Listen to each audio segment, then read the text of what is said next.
오늘 잠시 우리의 삶을 돌아보는 깊은 성찰의 시간을 가져볼까 합니다.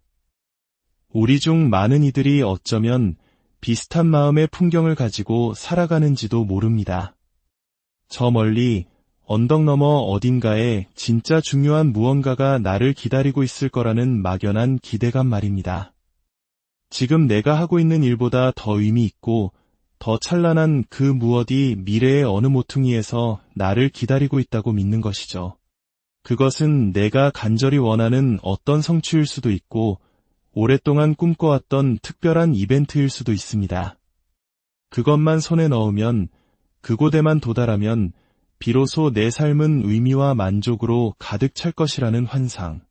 어쩌면 우리 한국인들에게는 더욱 익숙한 감정일지도 모릅니다. 좋은 대학에 합격하면, 대기업에 취직하면, 내 집을 장만하면, 자녀가 결혼하면, 우리는 끊임없이 다음을 향해 달려가도록 격려받는 사회에 살고 있으니까요.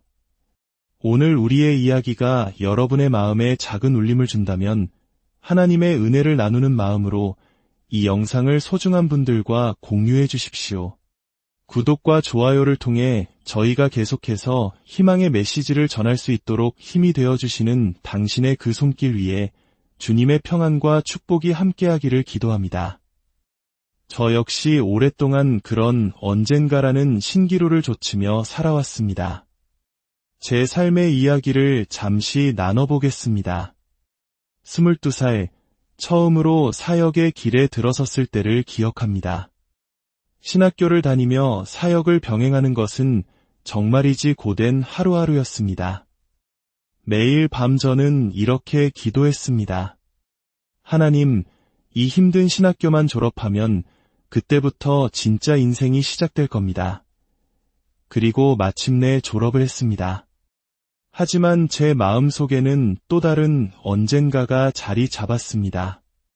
언젠가 내 교회를 개척해서 내 방식대로 사역할 수 있게 되면 그때는 정말 멋진 삶이 펼쳐질 거야. 그 꿈은 현실이 되었고 교회를 시작했습니다. 하지만 곧이어 새로운 바람이 생겨났죠. 함께 짐을 짊어줄 동역자 단 한 명이라도 생긴다면 이 낡고 비좁은 상가 건물을 벗어나 번듯한 우리만의 예배당이 생긴다면 그땐 정말 모든 것이 완벽해질 텐데 가정생활도 마찬가지였습니다. 인생의 짝을 만나 결혼만 하면 진짜 행복이 시작될 거야. 그리고 사랑하는 아내를 만나 결혼했습니다. 할렐루야. 주님께 감사드렸죠. 하지만 곧바로 다음 단계가 기다리고 있었습니다. 첫 아이가 태어나면 우리 가족은 비로소 완성될 거야. 아이가 기저귀만 떼면 훨씬 수월해질 텐데, 아이들이 대학에 가면, 대학을 졸업하고 독립하면, 돌이켜보면 저는 늘 현재라는 시간을 온전히 누리지 못하고 다음 계절이 오기만을 손꼽아 기다리며 지금 이 순간을 흘려보내고 있었습니다. 저 모퉁이를 돌면 무언가 특별한 성취가, 짜릿한 성공이, 귀한 인연이, 꿈에 그리던 휴가가 나를 기다리고 있을 거라 믿었습니다. 내 안의 공허함을 단번에 채워줄 그 무엇이 저 너머에 있다고 확신했습니다. 하지만 모퉁이를 돌 때마다 저를 기다리고 있었던 것은 또 다른 도전과 새로운 목표, 또 다른 꿈과 욕망이었습니다. 이제야 저는 제 삶의 연약함을 조금씩 깨닫게 됩니다. 저는 늘 제가 원하는 것, 저의 꿈, 저의 열정, 저의 목표를 추구하며 살아왔습니다. 지금 가진 것보다 더 나은 무언가가 저 밖에 있을 거라는 믿음으로 말이죠. 현대의 문화는 이러한 사고방식을 끊임없이 부추깁니다. 모든 광고와 소셜미디어는 우리에게 속삭입니다. 당신 자신을 만족시키세요. 마음껏 즐기세요. 당신은 그럴 자격이 있어요. 스스로에게 상을 주세요. 하지만 예수님께서는 정반대의 길을 말씀하셨습니다. 나를 따르려거든 너 자신에게 상을 주는 것이 아니라 너 자신을 부인해야 한다. 이것이 주님의 가르침이었습니다. 누구든지 내 제자가 되려거든 자기를 부인하고 자기 십자가를 지고 나를 따를 것이니라. 여기서 십자가를 진다는 것은 나의 육적인 욕망에 대해 죽고 성령님의 뜻을 따라 살겠다는 결단의 상징입니다. 자신을 만족시키는 삶이 아니라 자신을 부인하는 삶. 이것이 주님을 따르는 길입니다. 오늘 우리가 마음 깊이 새겨야 할 말씀이 있습니다. 사도 바울이 고린도전서 10장 31절에서 이렇게 말합니다. 그런즉 너희가 먹든지 마시든지 무엇을 하든지 다 하나님의 영광을 위하여 하라. 모든 교회에서 함께 선포해 볼까요? 무엇을 하든지 다 하나님의 영광을 위하여 하라. 빨래를 하든 아이들을 학원에서 데려오든 상사를 위해 서류를 정리하든 아무리 사소하고 평범해 보이는 일이라도 그 모든 것을 하나님의 영광을 위해 할 수 있다는 것입니다. 솔직히 고백하자면 제 삶의 많은 부분은 나를 위한 것이었습니다. 나를 행복하게 하는 일, 내 기분을 좋게 하는 일, 내 꿈을 이루는 일, 내가 원하는 것을 하는 일, 나 자신을 만족시키는 일에 집중했습니다. 하지만 예수님께서는 자신을 부인하고 삶의 진정한 의미를 찾기 위해 모든 것을 하나님의 영광을 위해 하라고 말씀하십니다. 이제 저는 이 진리를 깨닫기 시작했습니다. 인생의 진정한 상급은 저 멀리 어딘가에 있는 것이 아닙니다. 어쩌다 한 번 이루는 대단한 성취에 있는 것이 아닙니다. 진정한 상급은 바로 당신이 매일 행하는 그 일상 속에 있습니다. 당신이 그 모든 일을 하나님의 영광을 위해 할 때 말입니다. 다시 한번 강조하고 싶습니다. 진정한 상급은 당신이 가끔 이뤄내는 성공이 아닙니다. 월급이 오르고 좋은 차를 사고 남들이 부러워하는 자리에 오르는 것이 인생의 최종 목표가 아닙니다. 진정한 상급은 당신이 매일 반복하는 그 평범한 일들 속에 숨겨져 있습니다. 당신이 그 일들을 하나님의 영광을 위해 드릴 때 그 일상은 비범한 의미를 갖게 됩니다. 그렇다면 만약 일이 그 자체로 보상이 된다면 어떨까요? 만약 그 힘겨운 과정 속에 진정한 상급이 있다면 어떨까요? 만약 당신이 그 치열하고 고단한 삶의 한가운데서도 감사할 수 있다면 어떨까요? 당신이 무엇을 하든지 그 모든 것을 하나님의 영광을 위해 할 때 그 안에서 신성한 만족과 충만함을 발견할 수 있다면 당신의 삶은 어떻게 달라질까요? 사도 바울의 지극히 개인적인 고백이 담긴 고린도전서 15장의 말씀을 나누고 싶습니다. 9절부터 바울은 이렇게 말합니다.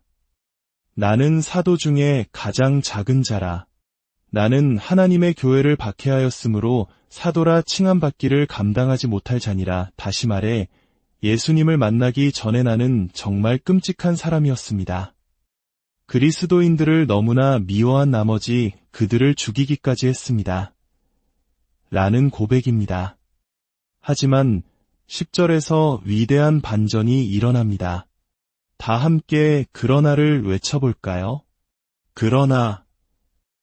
그러나 내가 나된 것은 하나님의 은혜로 된 것이니 내게 주신 그의 은혜가 헛되지 아니하여 이것이 바로 저의 이야기이고 어쩌면 오늘 이 자리에 계신 많은 분들의 이야기일 것입니다. 우리는 선하지 않았고 충성되지도 못했으며 늘 의롭지도 않았습니다. 그러나 하나님의 은혜로 지금의 우리가 되었습니다. 우리가 잘나서가 아니라 그분이 선하셨기 때문입니다. 이제 우리는 그분이 원하시는 모습으로 변화되어 가고 있습니다. 우리에게 주신 그분의 은혜가 헛되지 않았기 때문입니다. 안타깝게도 아직 그 은혜가 삶에 아무런 영향을 미치지 못한 분들도 계실지 모릅니다. 아직 그 은혜가 마음을 만지지 못했고 변화를 경험하지 못했기 때문입니다. 하지만 좋은 소식은 당신은 지금 하나님의 일하심을 경험하기에 가장 좋은 시간, 가장 좋은 장소에 와 있다는 것입니다. 어쩌면 오늘 당신의 이야기도 그러나 하나님의 은혜로 지금의 내가 되었습니다라는 고백으로 바뀔지 모릅니다. 바울은 이어서 이렇게 말합니다. 저는 이 구절을 정말 사랑합니다. 내가 모든 사도보다 더 많이 수고하였으나 내가 한 것이 아니요 오직 나와 함께 하신 하나님의 은혜로라. 이 얼마나 놀라운 고백입니까? 나는 부족한 자였지만 하나님의 은혜가 나를 변화시켰습니다. 그리고 예수님이 누구시며 그분이 나를 위해 무엇을 하셨는지 깨달았기에 나는 정말 열심히 일했습니다. 다른 누구보다 더 많이 수고했습니다. 하지만 기억하십시오. 그 일을 한 것은 내가 아닙니다. 내 안에 계신 하나님의 은혜가 하나님께서 나에게 맡기신 일을 하도록 나를 이끄신 것입니다. 저는 이 구절을 묵상할 때마다 깊은 감동을 받습니다. 바울은 자랑하는 것도 불평하는 것도 아니었습니다. 그는 그저 사실을 말하고 있을 뿐입니다. 하나님의 은혜로 나는 그저 열심히 일했습니다. 예수님에 의해 완전히 변화되었기 때문에 그저 일할 수밖에 없었습니다. 내가 무엇을 하든 그것은 주님의 영광을 위한 것이었습니다. 사도 바울이 감당해야 했던 희생의 깊이는 우리가 감히 상상조차 할 수 없습니다. 만약 시간을 거슬러 올라가 모닥불가에 앉아 그와 단둘이 이야기할 수만 있다면 얼마나 좋을까요? 저는 그에게 물어보고 싶습니다. 다른 이들보다 더 많이 수고했다는 것이 무슨 의미인가요? 아마 그는 이렇게 대답했을 겁니다. 자랑하려는 건 아니지만 다른 사람들이 잠자리에 들었을 때 나는 조금 더 오래 깨어 기도하며 전략을 세웠습니다. 다른 사람들보다 조금 더 일찍 일어나 말씀을 묵상했죠. 하나님을 위해 올바른 일을 하려면 편안함을 추구해서는 안 된다는 것을 깨달았습니다. 나는 매를 맞았고 파선을 당했으며 독사에 물리기도 했습니다. 하지만 그런 일들이 나를 멈추게 하지는 못했습니다.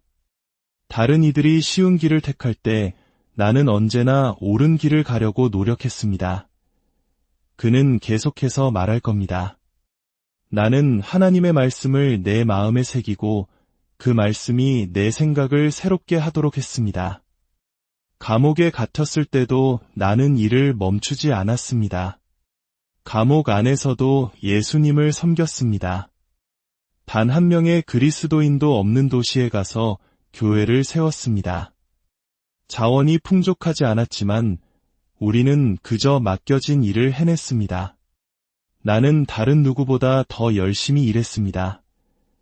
한 걸음 물러서서 바울의 삶을 객관적으로 바라본다면 우리는 한 가지 사실을 발견하게 됩니다. 그는 결코 현재의 시간을 흘려보내지 않았다는 것입니다. 그가 어디에 있든지 그는 온전히 그곳에 존재했습니다. 그가 무엇을 하든지 그는 하나님의 영광을 위해 했습니다. 감옥에 갇혔을 때 그는 언젠가 이 감옥에서 나가게 되면 그때 다시 하나님이 부르신 일을 시작해야지라고 말하지 않았습니다. 그는 그저 무엇을 하든지 하나님의 영광을 위해 하라는 말씀을 붙들었습니다. 쇠사슬에 함께 묶인 간수에게 복음을 전했고 펜과 종이를 구해 빌립보 교인들에게 격려의 편지를 썼습니다. 파선을 당했을 때도 그는 하나님을 원망하지 않았습니다. 하나님, 보호해달라고 기도했는데 또다시 이런 시련을 주십니까? 라고 불평하는 대신 우리가 죽지 않았으니 하나님은 여전히 우리와 함께 계신다. 계속 나아가자. 라고 외쳤습니다. 동역자 바나바가 자신을 떠났을 때도 그는 이제 더는 못하겠어. 그리스도인들은 믿을 수가 없어. 라며 주저앉지 않았습니다. 그는 억울함의 시간을 낭비하지 않았습니다. 우리에겐 아직 해야 할 일이 있다. 내가 하는 모든 일은 하나님의 영광을 위한 것이기 때문이다. 이것이 당신의 삶에 어떻게 적용될 수 있을까요? 당신은 지금 기저귀를 갈고 고객에게 전화를 돌리고 밀린 빨래를 하고 상사가 시킨 일을 하고 있을지 모릅니다. 겉으로 보기에는 전혀 화려하지 않은 그 순간에 당신은 이렇게 선포할 수 있습니다. 지금 이 순간 나는 순전한 마음과 섬기는 자세로 이 일을 행합니다. 이 과업은 이제 하나님의 영광을 위한 것입니다. 이렇게 살아갈 때 어느 날 문득 당신은 깨닫게 될 것입니다. 아, 일이 바로 보상이구나. 과정 속에 진정한 상급이 있구나. 이 고된 일상의 한가운데서도 나는 감사할 수 있구나. 우리의 진정한 보상을 가로막는 세 가지 적이 있습니다. 안타깝게도 저와 여러분 모두에게 익숙한 적들일 겁니다. 첫 번째 적은 베개입니다. 바로 안락함이라는 달콤한 유혹입니다. 언젠가 우리는 이렇게 생각합니다. 더 넓은 집, 붙박이장이 있고 대리석 상판이 깔린 주방이 있는 집으로 이사만 가면 행복해질 거야. 버튼만 누르면 창문이 내려가는 새 차, 열선 시트가 있는 차만 있으면 만족할 수 있을 거야. 내가 사장이 되기만 하면 편안하게 살 수 있을 만큼의 돈만 있다면, 하지만 기억하십시오. 하나님은 우리를 편안한 삶으로 부르신 적이 없습니다. 그분은 우리를 자신을 부인하는 삶으로 부르셨습니다. 편안함은 세상을 변화시키지 못했습니다. 두 번째 적은 반짝이는 것입니다. 바로 우리의 시선을 빼앗는 끊임없는 방해물입니다. 중요한 일을 해야 한다는 것을 알면서도 스마트폰의 알림 소리 한 번에 우리의 집중력은 무너집니다. 그녀가 SNS에 뭘 올렸을까 궁금해하며 들여다보다 보면 몇 시간이 훌쩍 지나가 버립니다. 넷플릭스는 99% 확률로 제가 좋아할 거라며 다음 프로그램을 추천합니다. 이건 분명 하나님의 뜻이야라고 착각하면서 말이죠. 우리는 반짝이는 것에 현혹되어 진정한 만족을 찾지 못한 채 당나귀가 당근을 쫓듯 끝없는 욕망을 따라 달려갑니다.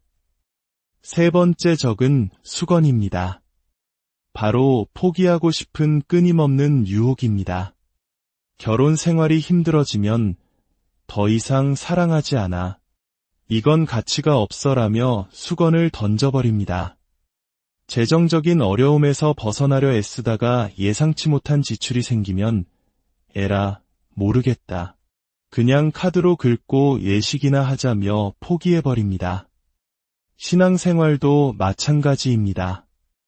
하나님을 믿어보려고 교회도 2번이나 나갔고 성경도 하루 읽어봤는데 사람들은 불친절하고 주차할 곳도 없더라. 그냥 그만둘래. 라며 수건을 던집니다. 여러분, 당신은 그 수건을 바닥에 던져버릴 수도 있습니다. 하지만 다른 선택도 있습니다. 그 수건을 집어들어 이마에 땀을 닦고 다시 한번 당신의 자리로 돌아가는 것입니다. 지금 이 순간 당신이 하는 모든 일을 하나님의 영광을 위해 행하는 그 고된 일상으로 말입니다. 그때 당신은 깨닫게 될 것입니다. 일이 보상이고 과정이 상급이며 고된 삶 속에서도 매일 감사할 수 있다는 사실을 말입니다. 졸업식 축사를 들으면 항상 아쉬운 점이 있습니다. 대부분의 연사들은 이렇게 말합니다. 여러분의 열정을 따르세요. 가슴이 시키는 일을 하세요. 하지만 문제가 있습니다. 열정만으로는 당장 다음 달 카드값을 낼 수 없을 때가 많습니다. 열정의 가장 큰 문제는 그것이 너무나 자기중심적이라는 것입니다. 그러나 우리에게는 열정보다 더 높은 부르심이 있습니다. 그것은 이기적인 열정이 아니라 이타적인 소명입니다. 하나님의 목적을 따르는 것입니다. 그리고 놀라운 사실은 당신이 하나님의 소명을 따르기 시작할 때 진정한 열정은 언제나 그 뒤를 따라온다는 것입니다. 내가 행복하기 위해 무엇을 해야 할까? 에서 시작하는 것이 아니라 하나님의 영광을 위해 내가 무엇을 해야 할까? 에서 시작할 때 당신이 선택하지 않은 힘든 상황 속에서도 하나님의 목적을 발견하게 됩니다. 그리고 당신이 하나님의 소명을 섬기고 있음을 깨닫는 순간 당신이 가장 좋아하지 않는 일을 할 때조차도 당신의 열정은 소명을 따라 피어나기 시작합니다. 사도 바울을 생각해 보십시오. 그에게도 자신만의 열정이 있었을 겁니다. 어쩌면 음악이었을지도 모릅니다. 하지만 그가 결코 열정을 품지 않았던 것이 있습니다. 바로 매를 맞고 거의 죽을 뻔한 채로 버려지는 것이었죠.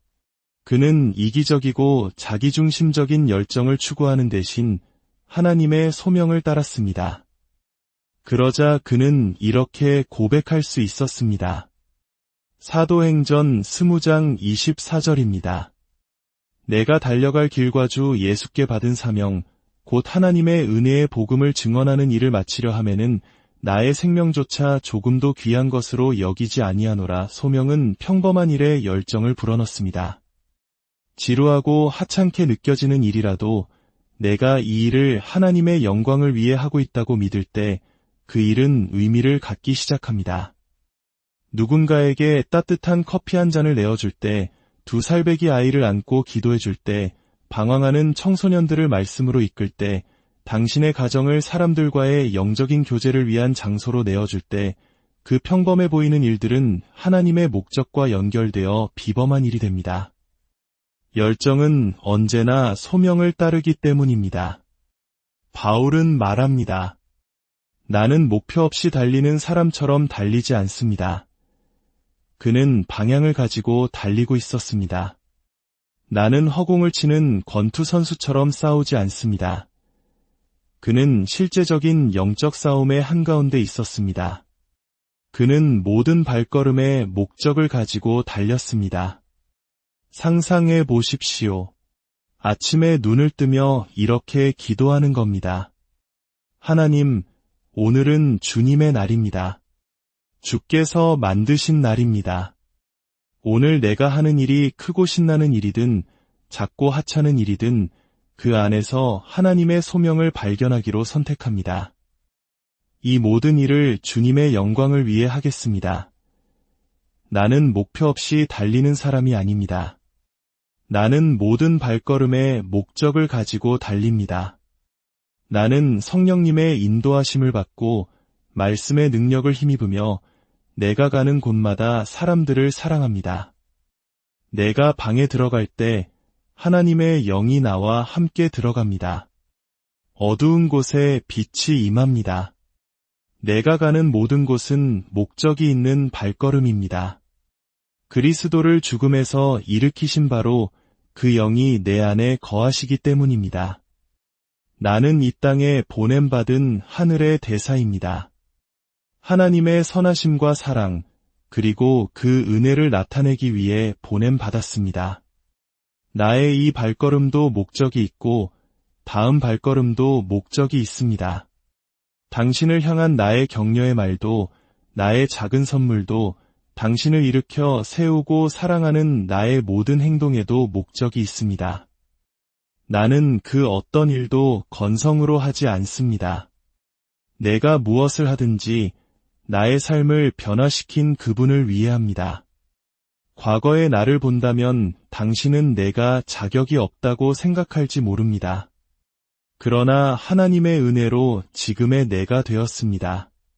그리고 그분이 내 안에서 행하신 일 때문에 나는 열심히 일합니다. 그러나 내가 하는 것이 아니요 내 안에 계신 하나님의 은혜가 이 모든 것을 이루십니다.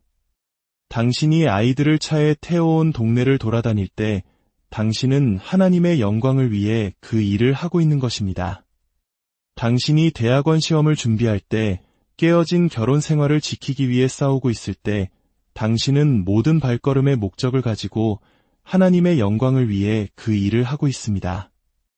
당신이 간절히 아이를 원하지만 가질 수 없어 배우자와 함께 눈물 흘릴 때, 연로하신 부모님을 돌볼 때, 더 큰 부르심이 있다고 느끼지만 원치 않는 직장에 갇혀 있을 때, 가슴 아픈 실망감에서 회복하고 있을 때, 암과 싸우고 있을 때, 빚을 갚아나가고 있을 때, 당신은 당신이 하는 그 일을 하나님의 영광을 위해 하고 있는 것입니다. 그 순간에 하나님의 소명을 인식할 때, 신기하게도 열정은 언제나 소명을 따라옵니다. 진정한 상급은 당신이 승진할 때가 아닙니다.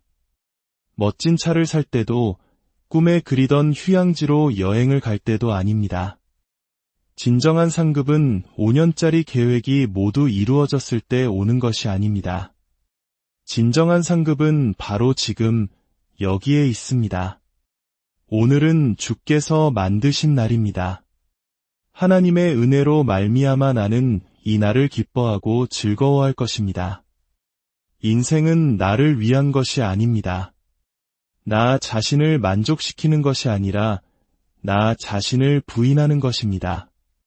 내가 나를 부인할 때 나는 영적으로 더욱 담대해집니다. 내가 나를 부인할 때 나는 섬김에 충실해집니다. 섬김은 내가 하는 어떤 행동이 아니라 나의 정체성이 되기 때문입니다. 나는 지극히 높으신 하나님의 종입니다. 다른 사람을 섬길 때 나는 그리스도를 섬기는 것입니다. 내가 나를 부인할 때 나는 아낌없이 주는 사람이 됩니다. 우리는 받는 것보다 주는 것이 더 복되다는 것을 믿기 때문입니다. 하나님의 은혜로 변화되었음을 깨달을 때 내가 하는 모든 일은 더 이상 나를 위한 것이 아니라 모든 것이 하나님의 영광을 위한 것이 됩니다. 나는 모든 발걸음에 목적을 가지고 달립니다. 그분의 소명 안에서 충성되이 섬길 때 열정은 자연스럽게 따라옵니다. 그러던 어느 날 평범하고 반복되는 일상 한가운데서 당신은 문득 깨닫게 될 것입니다. 그리고 이렇게 외칠 것입니다. 하나님, 제가 바로 이곳에서 주님을 경험했습니다. 주님의 선하심으로 가득 차고 주님의 기쁨으로 넘쳐 흐릅니다. 일이 바로 보상이라는 것을 발견했기 때문입니다. 주님의 나라를 위해 섬기고 희생하는 것이 기쁨입니다. 과정 속에 진정한 상급이 있습니다. 주께서 나와 함께 하시고 주의 영이 나를 인도하시고 힘주십니다. 이 고된 삶의 한가운데서도 감사합니다. 내 안에 거하시는 성령님께서 모든 것을 합력하여 선을 이루시기 때문입니다. 그러므로 내가 나 자신을 부인할 때 나는 고된 삶 속에서 감사할 수 있습니다. 내가 무엇을 하든지 주님이 누구시며 나를 위해 무엇을 하셨는지를 기억하며 오직 주님의 영광을 위해 하겠습니다. 함께 기도하겠습니다. 하나님 아버지, 오늘 주님의 영이 우리 각 사람에게 강력하게 말씀하고 계심을 믿습니다. 우리의 삶을 변화시키는 말씀이 되게 하여 주시옵소서. 아버지, 우리 중 많은 이들이 다음 계절만을 바라보며 지금 이 순간에 허락하신 주님의 선하심을 놓치며 살아왔음을 고백합니다. 이제는 우리가 하는 모든 일을 주님의 영광을 위해 하도록 도와주시옵소서. 우리에게 소명을 허락하사 비록 지금이 미래를 위한 준비 과정처럼 보일지라도 이 순간이 주님을 위해 드릴 때 얼마나 중요한지를 깨닫게 하옵소서. 섬김 속에서 아주 작은 일들 속에서도 주님과 연결될 때 기쁨과 만족을 찾게 하옵소서. 우리가 어디에 있든 누구를 돕든 심지어 우리가 힘들어하고 있을 때조차도 작은 일에 충성되이 주님을 섬기게 하옵소서. 그리하여 더 큰 것을 맡기시는 주님의 신뢰를 얻게 하옵소서. 일이 보상이 될 수 있음을, 과정 속에 상급이 있음을, 주께서 우리와 함께 하시기에 고된 삶 속에서도 감사할 수 있음을 깨닫게 하옵소서.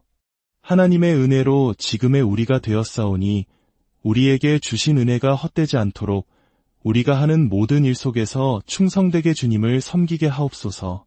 그러나 우리가 하는 것이 아니요 우리를 통해 일하시는 주님의 은혜가 하게 하옵소서. 우리가 무엇을 하든지 오직 하나님의 영광을 위하여 하게 하옵소서. 아직 기도하고 계신 동안 몇몇 분들은 깨닫게 될 것입니다. 지금까지 당신의 삶이 온전히 당신 자신을 위한 것이었음을 말입니다. 예수님은 죄 없으신 하나님의 아들이십니다. 그분은 우리 죄인들을 위해 십자가에서 죽으셨습니다. 하나님께서는 사흘 만에 그를 죽음에서 일으키셨습니다. 이는 죽음과 지옥과 무덤의 권세를 이기시기 위함이었습니다. 누구든지 바로 당신을 포함하여 예수의 이름을 부르는 자는 구원을 받을 것입니다. 당신이 지은 모든 죄는 용서받을 것입니다. 지금까지 그분의 은혜가 당신의 삶에 아무런 영향을 미치지 못했을지라도 바로 이 순간 당신은 고백할 수 있습니다. 나는 변화되었습니다. 용서받았습니다. 완전히 새로워졌습니다. 당신이 선해서가 아니라 그분이 선하시기 때문입니다. 하나님의 은혜로 당신은 지금 변화될 것입니다. 저는 그분의 은혜가 필요합니다. 그분의 용서가 필요합니다. 이제 제 삶은 저를 위한 것이 아닙니다. 제 죄에서 돌이켜 주님께로 향합니다. 제 삶을 주님께 드립니다. 이것이 당신의 기도라면 주저하지 말고 당신의 마음을 주님께 드리십시오. 주님께서 당신을 새롭게 하실 것입니다.